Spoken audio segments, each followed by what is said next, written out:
université d'automne, dont le thème, vous l'avez vu,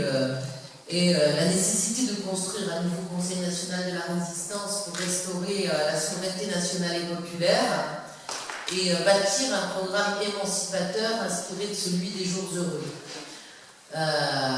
Certains peuvent considérer que s'inspirer du CNR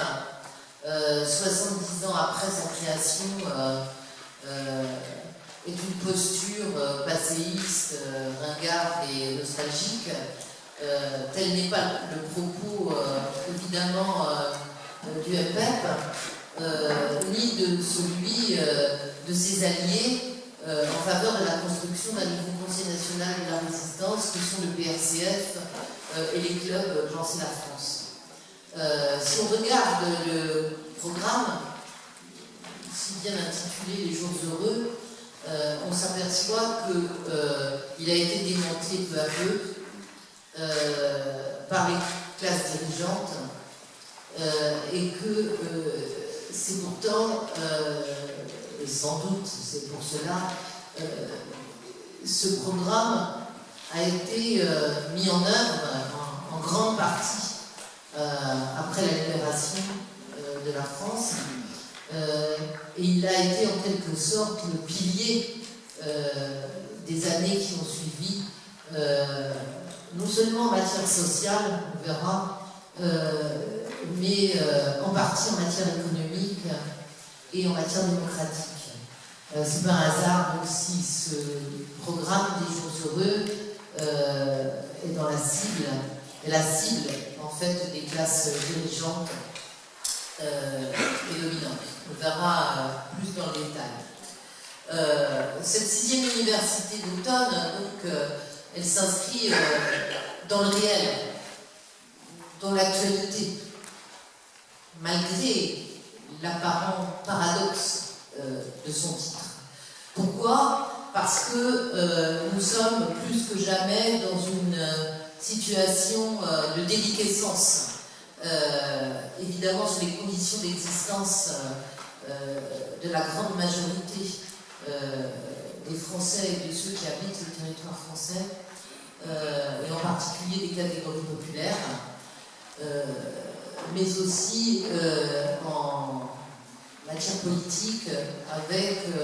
pas seulement la montée du Front National, qui peut se discuter en termes de voix, mais des idées portées par le Front National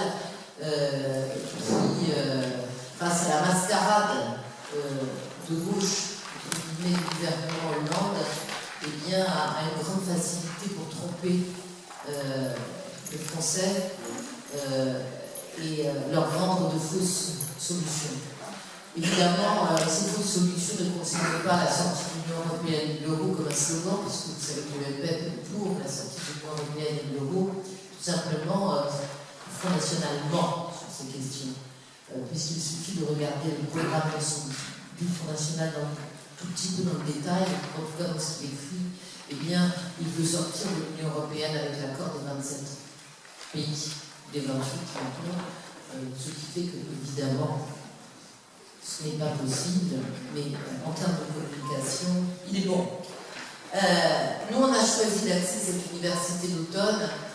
sur non seulement ce que fut le programme du Conseil national de la résistance, mais sur la manière dont on pourrait l'actualiser, et c'est ce sur quoi travaille le MPEP, effectivement, depuis quelque temps,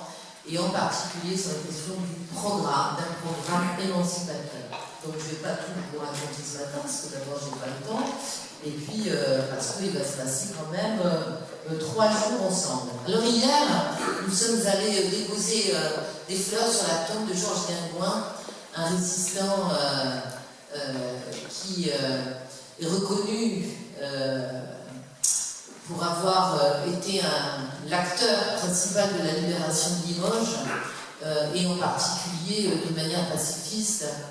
ce qui n'était pas une folle évidence, et en présence de Michel Guingouin, sa fille, qui est active pour organiser des rencontres des visites et faire vivre la mémoire de la résistance et l'aventure de ceux qui ont concouru avec Georges Guingouin à la libération de ce territoire limousin, mais qui a eu des conséquences bien au-delà de ce qui s'est passé régionalement. Michel Guingouin devrait être là ce matin avec nous dans cette séance. Elle s'est inscrite à l'Université d'Automne et elle interviendra tout à l'heure pour parler notamment de l'appel des résistants de 2004 que Georges Guingouin avait signé. Vous allez vous repérer dans vos petits programmes de l'Université d'Automne, vous verrez qu'il y a des filières, vous n'êtes pas obligé de les suivre, mais c'est simplement des repères. Donc on peut être un militant super organisé et décider qu'on fait la filière 3 de A à Z, mais on a le droit de zapper, on est libre. Tout simplement, on va vous demander de vous préinscrire sur un tableau de papier qui sera posé cet après-midi ici pour pouvoir attribuer les salles. Excusez-moi. Et puis ce soir, avec le film de Gilles Perret sur les Jours Heureux, donc qui est en sortie nationale le 6 novembre, eh bien nous aurons l'immense plaisir et joie d'accueillir Léon Landini, résistant FTP Moy, et qui est dans ce film comme un acteur central et lumineux d'une certaine manière. Et il a accepté de venir, malgré évidemment son âge et son état de fatigue,